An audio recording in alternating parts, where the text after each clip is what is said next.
This week in the Missouri Senate, we review the end of the first half of the second regular session of the 101st General Assembly. Senate Bill 775, 750. Tuesday evening was devoted to Senate Bills 775, 751, and 640.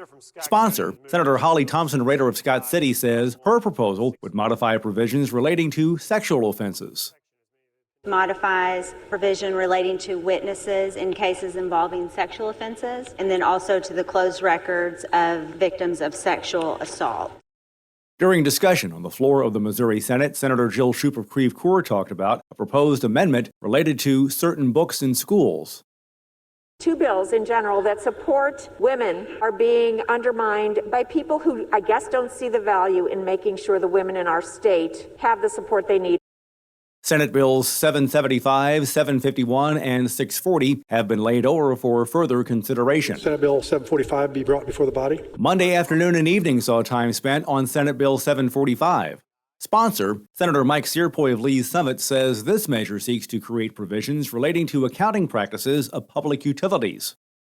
This bill started out as a utility tracker. The bill allows the PSC to track the utilities' true amount of property taxes paid. During discussion, Senator Schupp says this proposal resembles legislation from last year.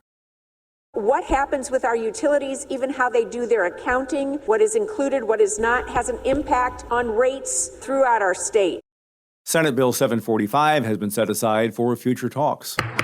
Good morning and welcome. The Missouri Senate Appropriations Committee hears Senator Denny Hoskins of Warrensburg present Senate Bill 642, which would establish the Missouri Video Lottery Control Act. So you don't know if it says you're going to win 2 out of 100 times playing that you will actually win. The same panel also hears Senator Karla May of St. Louis present Senate Bill 686, legislation that has the same goal. This legislation will establish an equitable and common sense formula to collect revenue from these machines and their operators. Committee action has not yet been taken on either of these measures. Over the past week, we've all watched as hundreds of thousands of Ukrainians have fled to their European neighbors to the west. We as a state can do some modest efforts. In the meantime, Missouri senators also continue to watch what is happening in Ukraine. Senator Dan Hegeman of Cosby says state officials are looking at ways they can help. State Treasurer also put out a press release that he intends to not fund any companies that have assets that are in Russia right now. Senator Stephen Roberts of St. Louis sponsors Senate Bill 1233.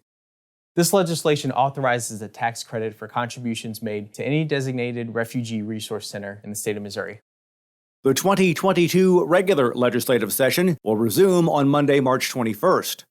And remember, you can follow these and other issues facing the Missouri Senate by visiting our website, senate.mo.gov. Reporting from the state capitol, I'm Dean Morgan.